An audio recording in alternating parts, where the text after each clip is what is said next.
Hundi keessan magana kan dhuftan jechaa eebbifamaa warri dursanii galtan kun waaqayyo isin haa eebbisu. Yeroo kana immoo namootaaf ishee hubachuudhaan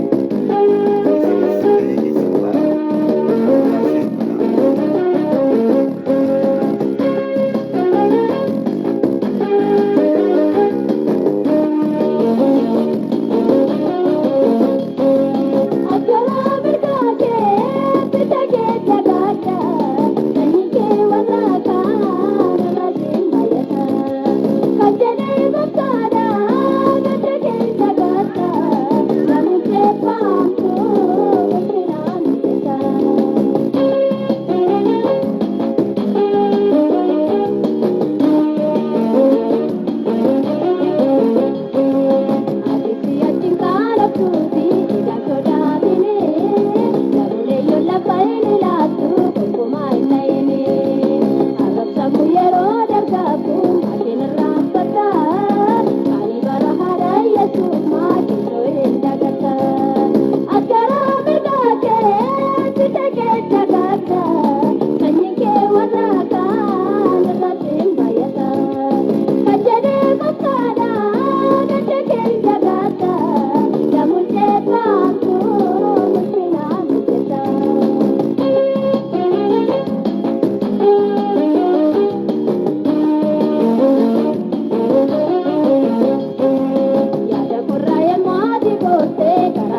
Ya será jala lage, atum tina yadatu.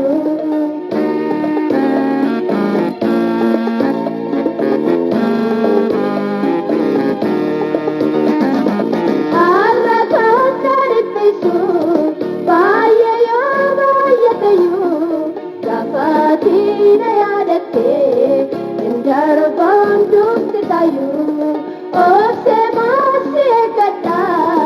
Aati kooti kutatu, nufe mootu simbuuti, jabiiti na yaadatu, taajjirratti eegaa, kooyi dariibatu, yaa seenaan jaalala kee, baatuutti na yaadatu.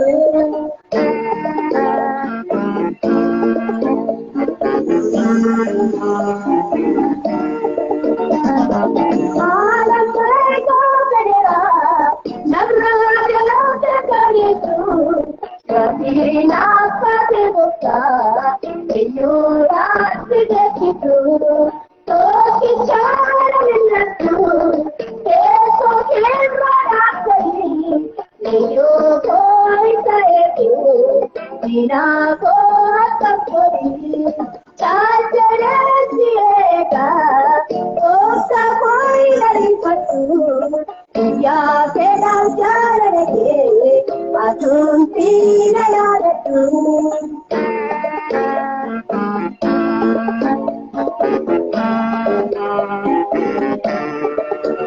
Pandang terjadi bota, osi tesi ekate, jalan ke genar yaba, ati sisi yadate. Nabiku ya kenda, akari atilaku, bakal cai di bolarga, kari mulaiku, cajara siega, kota koi dari katu, ya kena jalan lagi, atum tidak ada tu.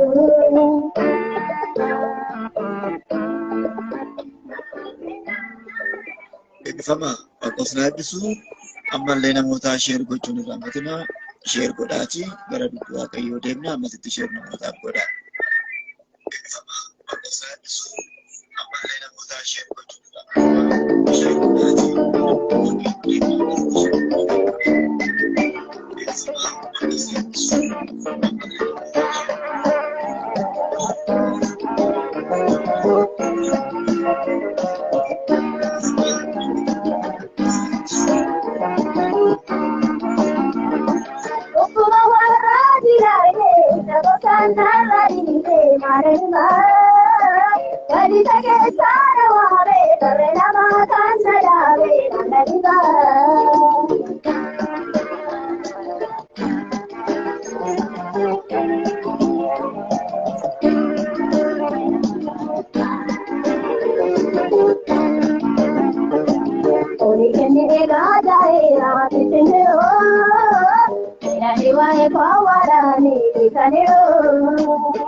Tambora bandura gade pinadute, panina do kodo yonde nalge. irraa keessan namootaaf sheer gochuun irraanfatina namoonni ittiin eebbifamanii sagalee waaqayyoo kana asii sheer gochuun hunduma biraan wangeela ga'uudha. Istiidiyoo galanii lallabuu duwwaa miti.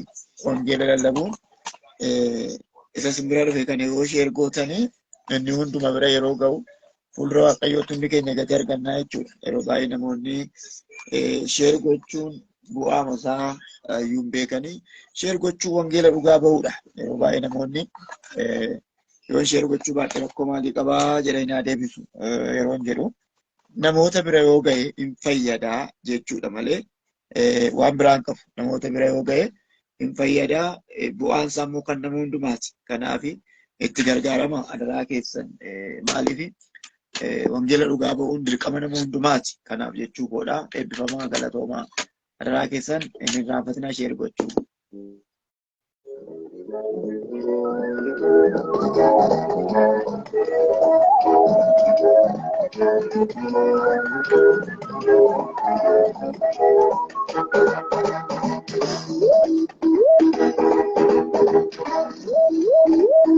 kuku, mabera watu, tuang mare, ajalana watu, arrare achi, kota gatiko, koi chadare, malu gatiko, nape kureko. Arangal patu, ichiku kora, bangko Yesus, kora lakwa, karane lala, anusimika, ichike ratu, roga danaka, nalali daka.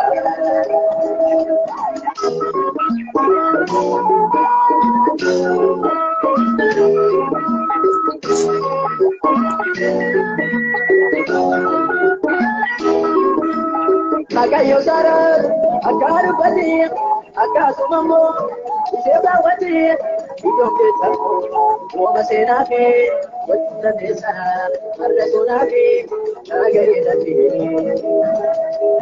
Mereka kuko, abira wato, wama male, ajalanu wato, arra dati, wata gatiko, koi chadare, malu gatiko, nape kureko.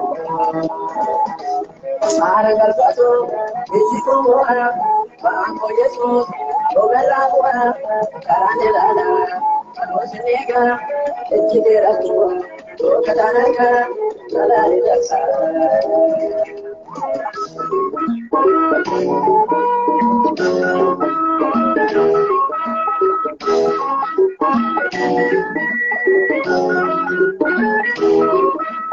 Aku bogoto, narani rati, nabe kondiu, nagagalati, emudatari, tape karada, kelbe korate, kurbu sahira, nagayadara.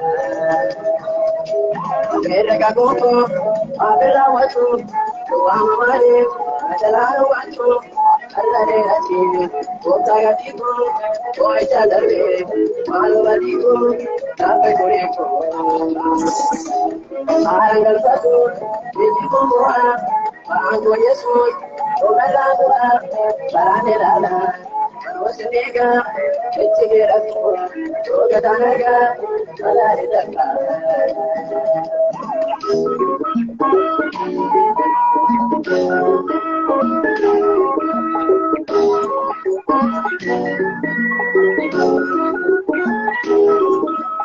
Iyo masimo, rabo kote, babuko jate, umana jate, umana bala, kamade tate, riya kotala, ida kotale, aye sakate. Mereka kuku, mabera watu, tuang mare, ajalana watu, arrare rati, kota gatiko, koi chadare, malu gatiko, nape kureko. Arangal patu, ichiku kora, bangko Yesus, kora lakwa, karane lala, anusimika, ichike ratu, roga danaka, nalali daka. Gooftaan sin haa eebbisu hin dhaga'ama yoo ta'e gara sagantaatti dabarraa hin dhaga'amu yoo ta'e hin dhaga'ama jechuudhaan naa deebisaa.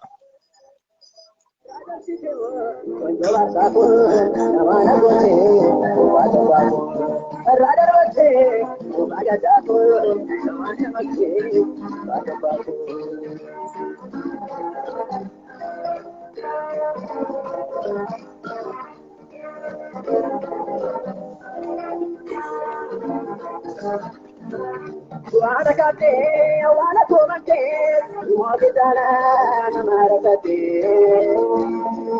Nabar site, rase bati, dara dega nargi hoti, maji jabu nargi hoti.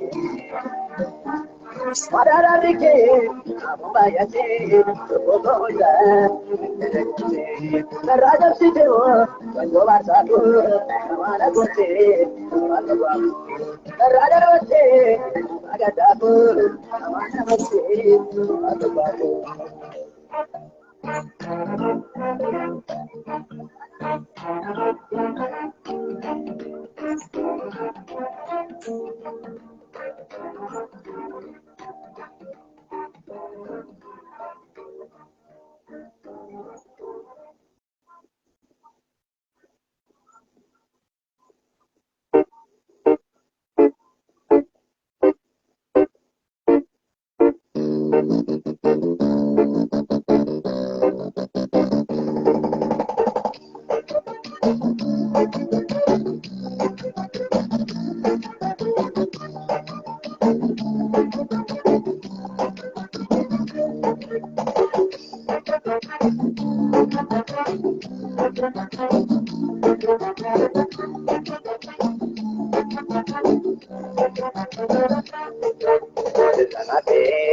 Matajawe, nanargate, isanawe, awate, mulatato, itambate, karorato, nayare, sinadaye, matabu, intanaye.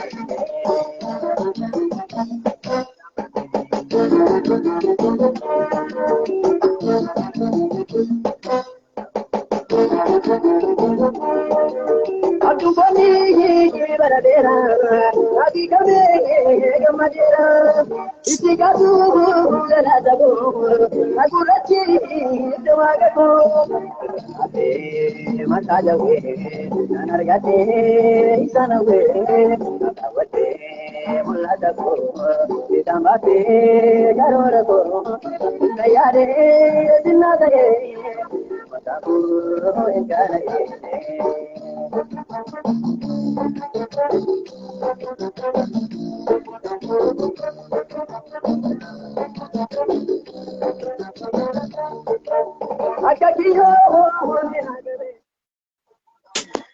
Gooftaan ulfaatu eebbifamaa jechaa yeroo kana hundi keessan sagalee waaqayyoo keessaa raajicha Isaayyaas boqonnaa 25 irraa kan jiru walii wajjin ilaalla. Isaayyaas boqonnaa 25 irra kan jiru kun yeroo galataati.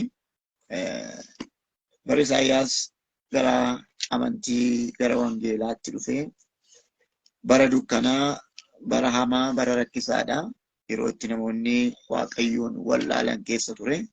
Isaayyaas garuu yeroo namoonni waaqayyoon wallaalanii gaarummaa waaqayyoo namoonni wallaalan sana gaarummaa waaqayyoo faarfate. Mata dureen isin tajaajilu gaarummaa waaqayyoo yaadachuu kan jedhudha. Gaarummaa waaqayyoo yaadachuu. Bara amma irra jiraannu kana namoonni baay'een waa'ee gaarummaa waaqayyoo irraanfataniiru. Xinnaan hin gungumaa, guddaan hin gungumaa, beekaan hin gungumaa, wallaalaan hin gungumaa, hojjetaan wangeelaa hin gungumaa, paasteriin hin gungumaa, amanaan hin gungumaa, inni biyya bulchuu hin gungumaa, uummati hin gungumaa. Hunduu yeroo itti gaarummaa waaqayyoo isaaf godhe irraanfatee jireenya gungummii filateedha.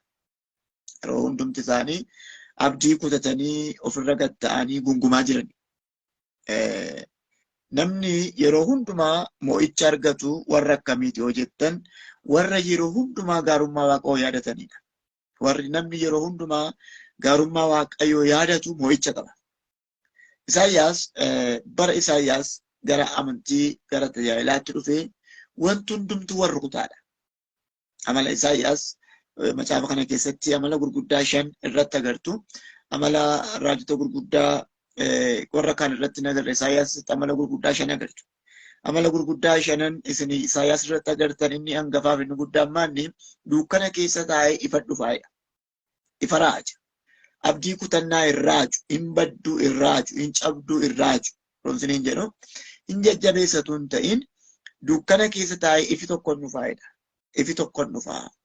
Ilaaltanii ittoo ta'e Isaayyaas boqonnaa 9 lakkoofsa 2 saba dukkana keessa jiruuf ifni hin ba'a. Haaleluyyaa. Nama abdii kutatee jiruuf ifni hin ba'a. Nama garatti goru wal'aaleef ifni hin ba'a. Achi ilaallaan as ilaallaan ifti hin jiru. Garuu namichi kun ifa raaja. Ifatu dhufaa jira. Haaleluyyaa. Ifatu dhufaa jira. Ifa sinirratti argamaa jira jedheetu ifa raaja. Akkasuma Isaayyaas 21 lakkoofsa 11 irrattis maal jedhaa? 11 12 13 irratti maal jedhaa? In bari'aa gaaffii yoo qabaatte deddeebii gaafadhuudha. In bari'aa gaaffii yoo qabaatte deddeebii gaafadhuudha. Agartanii dukkana keessa dhaabatee bariin akka jiru dubbata. Mo'ichi tokko akka jiru dubbata. Akka jechuun kan Isaayyaas keessa jiru dukkana garuu ifatutti mul'ata. Waaqayyo hafuura akkasii nuuf kenna. wanti ati amma keessa jirtu borii kee miti yookaan immoo xumura kee miti. Ati lafuma amma jirtu kanarratti gaarummaa Waaqayyoo yaadadhume, oolchuusaa yaadadhume. Sababiin isaa jireenyi mo'ichaa akkamitti dhufa hoo jettan bareechaan dhaggeeffadhaadha. Jireenyi mo'ichaa akkamitti dhufa hoo jettan mo'icha jechuun inni hangafaa lafa ka'an yaadachuudha. Namni lafa ka'e yaadanne lafa jirus hin beeku, lafa dhaqus hin beeku. Abbaan keenya Daawiti gaafa namicha dhannan qabanne sanaa wajjin walitti ba'ee loluudhaaf jedhee lafa horiitti dhufee akka jedhee dhugaa ba'e kaleessa dheengadda afaan bineensaa kan na oolche Waaqayyoodha. Haleluyaa. Kaleessa dheengadda afaan baawudaa kan na oolche Waaqayyo. Har'as taanaan namichi dhannan qabanne kanatti nan kennu. Mistirri mo'icha Daawit kaleessarraa akka ka'e yaadadha. Kaleessa dheengadda kan nan ganne Waaqayyo. Kaleessa dheengadda kan nan salphifne Waaqayyo. Kaleessa dheengadda kan nan qaanessine Waaqayyo. Har'as taanaan nan kennu. Agartanii lafa ka'ee gaafa dubbatu lafa jirutti mo'icha argate. Nuti yeroo hundumaa lafa jirru ilaalla malee waan Waaqayyoo keessa nu dabarsan ilaalla. Lafa jirru ilaalla malee lafa Waaqayyo nu kaase gonkumaa hin yaadan. Utuu gara biraan naqin hunduma nama na dhaggeeffatu kanan gaaffii tokko gaafadha. Lafa tammarra jirtu kun lafati nan ga'a jettee yaaddeedha. Lafa tammarra jirtu kun lafati dhugumaan nan ga'a jettee yaadde keessaa tokko yookaan immoo lafati yaaddeedha. Nama badiisaaf eegamutu lafarraa kana gahe. Biyya alaas jiraadhu, biyya kee jiraadhu, arabas jiraadhu, waaqarras jiraadhu na dhaggeeffachaa kan jirtu. Lafati geesse kun kan Waaqayyoo si yaadedha. Lafati jirtu kun. Lafatarra geesse kana karoora kees miti, ajandaa kees miti. Waaqayyootu hojjete. Gooftaan eebbifamu. Waaqayyootu hojjete. Inni kana godhe Waaqayyoo boriifis hin dadhabu. Boriifis hin dadhabu. Egaan Isaayyaas hin deebisa.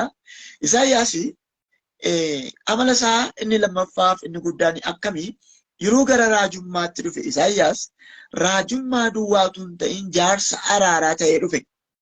Akka jechuun yeroo namniif Waaqayyoo wal lolee gargar ba'e yeroo Waaqayyoo qotiyyoon Goronxoosaa beekaa harreen akkasuma sabi koo nan beeku yeroo Waaqayyootti jedhe keessa ka'eetu Isaayyaas boqonnaa tokko lakkoofsa 15 kaataniin gadi damaatti olaaltan Isaayyaas jaarsummaa araaraa ta'e.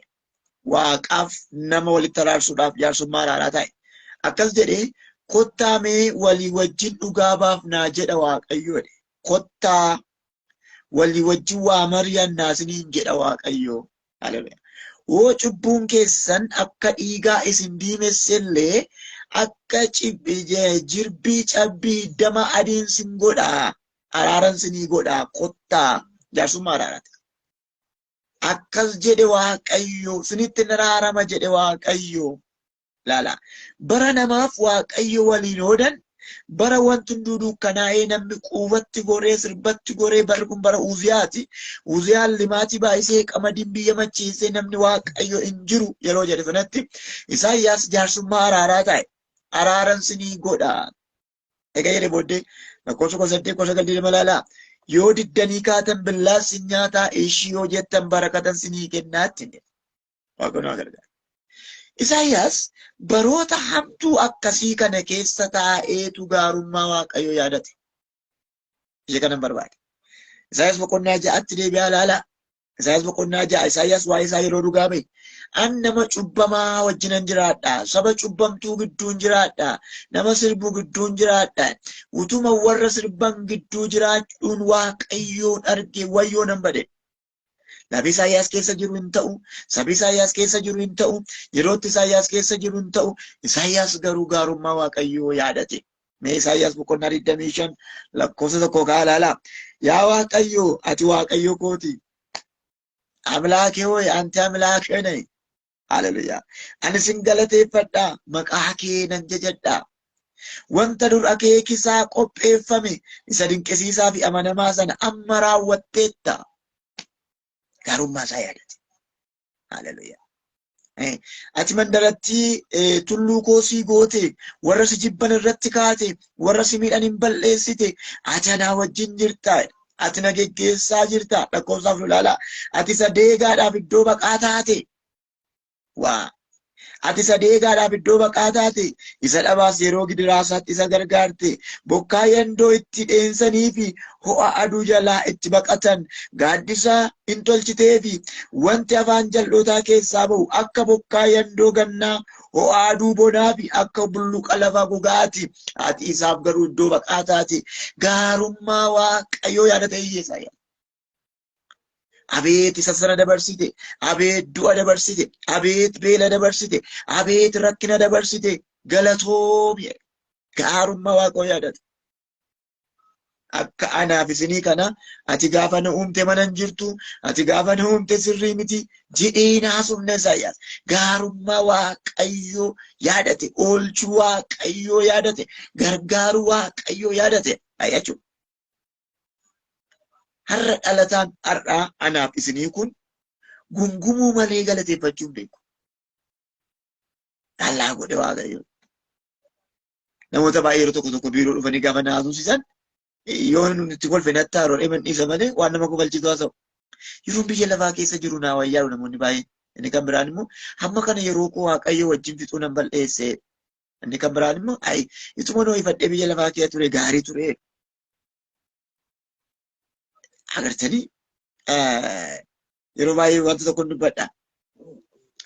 Aadama biyyaatti adda adda natti fakkaata. Yeroo darbe kaasee ture ta'e hin beeku. Yeroo bakakkaan nama ajjeesu doogayii yoo dhaqxan jettanii hin boossan maaliif du'een jettan gaafa bakakkaan nama ajjeesu. Gaafa dhaqxanii doogayii jettanii nafsa amaaruus hin jettan baga du'ee jedhanii galu. Baga du'ee. Gaafa doogayii dhaqanii deebi'an hunduu baga du'e jedhaa gala. Maaliif bakakkaa sodaa akka jiru malee mitichaaf numa gaddu. Hunduu baga du'e amma namni dhugu egaa doogayii dhaqxe immoo baga du'e jechuun maal barbaachisiisee agartee namoonni baay'een afaan isaaniif garaan isaanii tokko miti. Yookaan isiniin jedhe haadha kootu dur yeroo ijoollee abaartu Mikaa'eliin xilaa warqee siyaa cabsu Gabreeliin siyaa cabsu ittiin ijoolleen qodaa cabsite himan mammatuu cabse immoo attam gootaa gaafa jedhu afaanuma malee inni on godhu agartanii namni tokko tokko afaan isaa garaa isaa tokko miti garuu Waaqayyo immoo aaboo guddaa afaan keetii kenne waanuma afaan keetii jette sirratti ta'a. Kanaaf namoonni baay'ee inni kaan yeroon 12 baradhu nama tokko maqaa deemallee ministeera ta'e nama guddaadha. Inni taaruu danda'anna 12 wajjin baradhan ture teessuma tokko irra teenye maal jechuutti fakkaate ani ergamaatu na hojjete malee ani nama sirrii miti ani artifishaalii ergamoonni Waaqayyoo hoomworkii hojjetanii na geessanidha dhiyaasaa yeroo baay'ee. Namoota baay'ee jireenya keessatti kan jiru gaarummaa Waaqayyoo yaadachuun bira jiru. Gargaaruu Waaqayyoo yaadachuun bira jiru. Oolchuu Waaqayyoo yaadachuun bira jiru. Maaliif akka ta'e beeku hafuurri qulqulluun sa'aatii kan akka gaarummaa Waaqayyoo si yaadachiisu natti hima. Mee lafa dhufte yaadadhu, mee lafa jirtu yaadadhu. Eessaa Waaqayyo akkas si kaase yaadadhuuti Waaqayyoon galateeffadhu. Isaayyaas jalqaba mul'ata isaatti yeroo galateeffannaadhaan galu kanatti yeroochi gaariin turre maal jisitti fakkaata? Isaayyaas boqonnaa 25 lakkoofsa 6 irratti Waaqayyo gooftaan maccaa tulluu kanarratti saba hundumaaf cidha nyaataaf dhugaatii, cidha nyaata coomaa fi daadhii wayinii isa gaariin qopheessaa jedhe. Haleluuyaa. Waaqayyo gooftaan tulluu kanarratti cidha gaarii tokko isinii qopheessaa jedhe. Tulluu kanarratti, tulluu galataa kanarratti, tulluu gaarummaa yaadachuu kanarratti, tulluu obsa qabaachuu kanarratti jedhe Waaqayyo cidha isinii qopheessaa jedhe. Agartanii? Galateeffannaa jechuun ikkoo gaarummaa Waaqoo yaadachuu jechuun ikkoo milkita mo'ichaati. Yooshaafeeti guyyaa diinni marsee baarri isaarra bulee yeroo baarri banatanii gadi ba'an loltoonni baarri isaanii jalatti tuulamanii jiru. Axiriin marfamaadha. Karaa gadi ba'an hin qaban bakka tootaalii du'atti dhiyaataniiru. Saboonni maal jedha macaafa seenaa baraa saduraa boqonnaa 25 irratti amma hidhee faarfattootatti wayyaa faarfannaa ka'aatii galata faarfachiisaa. Haleluuyaa. Lola ala buufate galata faarfatu. Agartanii? Ituma isaan faarfannaa galataa faarfatanii diinota isaanii yaame isaan walitti galagalani. Mo'icha akkas obboloota koo. Mo'icha gaafa gaarummaa Waaqayyoo gaafa yaadattu. Oolchuusaa gaafa yaadattu. Gargaaruusaa gaafa yaadattu. inni si fuulduraa karaan ofumaa si sirrata. Bareechitanii yoo dhaggeeffattan naxibii afurratti waa dubbadha. Garummaa Waaqayyoo gaafa yaadattanitu mo'icha argattu.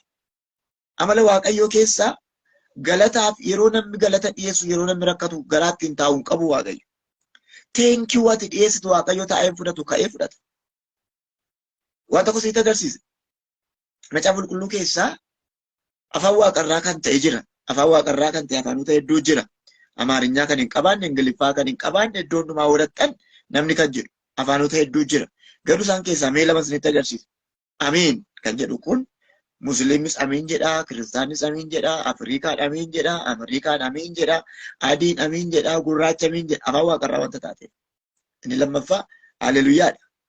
Hundumtuu inni kaan jijjiiree haleluujaa jedha. Inni kaan immoo haleuskaa jedha. Inni kaan immoo haleluuyaa. Tokkuma jarre.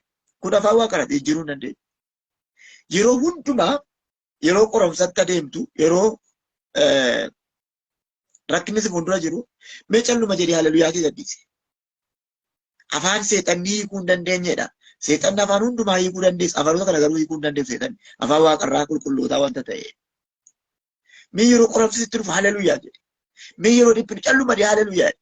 Yeroo tokko tokkoon yeroo iddoo aarsaatti immoo lola guddaa gaafa darbu haleluuyaan keessaa fuudha. Isa booda seexanni tootaalii dadhabeera mo'ameera jechuudha. Milkita mo'ichaa agartee gadda dubbachuun gungummii dubbachuun seexanatti bilbiluudha. Yeroo hundumaati gaddaaf qoromsaa haasofte taanaan seexanatti bilbilaa jirta nuu jechaa jirta jechuudha. Seexanarratti galateeffata satan immoo seexana dullaa buusuu kenna. Galateeffannaan seexana dullaa buusuudha. Gungumiin seexanatti bilbilanii waamudha. Kamiin si wayya? Egaan nuti yeroo gaarummaa Waaqayyoo yaadannu. Haleluuyaa. Oolchuu Waaqayyoo yeroo yaadannu. Gargaaru Waaqayyoo yeroo yaadannu takkaa gadi na deemu. Sababiin isaa mana galanni jiru ulfinatu jira. Bareecha na dhaggeeffadhaa egaa. Lakkoofsa 8 maal jedhaa? Isaayaas 25 lakkoofsa 8 yeroo tulluu kana irratti cidhi qophaa'uu jedha Waaqayyo raawwate gadda balleessaa jedha. Gadda keessa teessee yeroo itti galateeffattu tootaalii gadda bada. Dhaggeeffadhaa. Raawwatee du'a hin balleessaa Waaqayyo gooftaan imimmaan ija nama hundumaatti hin haqaa guutummaa biyya lafaa irratti arrabsamuu saba isaa irra ture irraa fageessaa Waaqayyo kana dubbateedha. Yeroo itti galatatti kaatu gadda sirraa fageessa, du'a sirraa fageessa, dhukkuba sirraa fageessa. Calluma jettee gungumnaan garuu atuun madda. Atuun qaanofta. Callumattee gungumnaan. Nama tokko lafa dhaqee hundumaa gungummiidha. Oguute sin gungumaa. Yoo dhabe sin gungumaa. Maraatoodha ta'ee waaqa beeku. Egaan naximootatti hin gala. Yaada koo bira dhaquun barbaada. Gaarummaa Waaqayyoo yaadachuun nama akkamiitiif danda'ama? Tokko nama ogeessa qofatu gaarummaa Waaqayyoo yaadata. Bareechaa dhaggeeffadhaa. Wantoota 5 qopheesseera afurratti naasaa. Namni gaarummaa Waaqayyoo yaadatu nama ogeessa duwwaa. Nama ogummaa qabu. Ogummaan gatii guddaa qabdu wanta taate. Dhalooti har'aa maaliif gungumaa? Wallaan kiristaanaa har'aa maaliif gungumtii? Namoonni har'aa maaliif gaarummaa Waaqayyoo hin yaadatan yoo jettan tootaalii wanta isin beekuu qabdan ogummaa jalaa bade. Namni nama ta'ee dhaabate kun ofii isaatii waan hojjete tokko iyyuu hin qabu. Mana nama ta'ee ijaarame kana Waaqatu hojjete. Isa kana yaadachuu kan dandeenyu ogummaadhaan. Abbaan keenya Addaam uumama boqonnaa 2 irratti lakkoofsa 8:20 irratti gaafa ogummaatti dhufu Heewwaaniin Waaqayyo hojjetee gaafatti kennu jecha garaa nama nyaatu tokko dubbate amma reefuu ta'e. Haleluuyaa. Amma reefuu ta'e. Akkanatti gaarummaa kana jedhani amma reefuu ta'e. Kana Waaqayyotu naa yaade. Anaadha manaan kadhanne, annatti qorree hin jenne, ani kophaa ciisuun natti cime hin jenne, kana Waaqayyo godhe jedheetu amma reefuu ta'e. Namichi kun nama baay'ee ogeessa. Bara saayinsistiin hin jiraanne, bara laaptooppiin hin jiraanne, maal maqaan isaa laaboraatooriin hin jiraanne. Addaam obboleettii isaaf kennamte kana lafee ishee lafee kooti jedhe. Akkamitti akka inni qorate Waaqayyo. Lafee ishee lafee kooti, foonni ishee foon kooti ogummaa kana ilaalame. Kanuma koonaa laatte, kanuma koonaa fidde reefuu ta'e. Laaboraatoorii maalii keessa galchee lafeen ishee lafee isaa ta'uu arge namichi horamaa ture. Laaboraatoorii maalii keessa galchee foonni ishee foon isaa ta'uu arge namichi horamaa ture. Maali namichi kun yoo jettan aayikuu meentaalii ogummaadhaan guute qaba. Waaqayyo nu gargaara. Galateeffate reefuu ta'e baqqaa'e. Kana malee Waaqayyo maqaan isaa eebbifamu. Addaam namichi jalqabaa sun baay'ee nama ogeessa ture. Baay'ee nama beekaa ture. Maaliif hojjettan?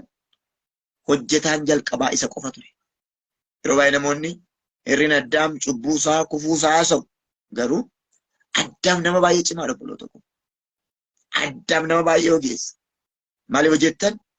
Addunyaa kanarratti waan isin agartan kana hundumaa Addaamtu maqaa moggaase. Shifii ishee ilbiisaa kayan malee caatti Addaamtu maqaa moggaase. Waaqayyoon moggaa. Waraabessa kan jedhe, saawwa kan jedhe, reettidha kan jedhe, kan bineensa tafkiidha kayan masa dhuma.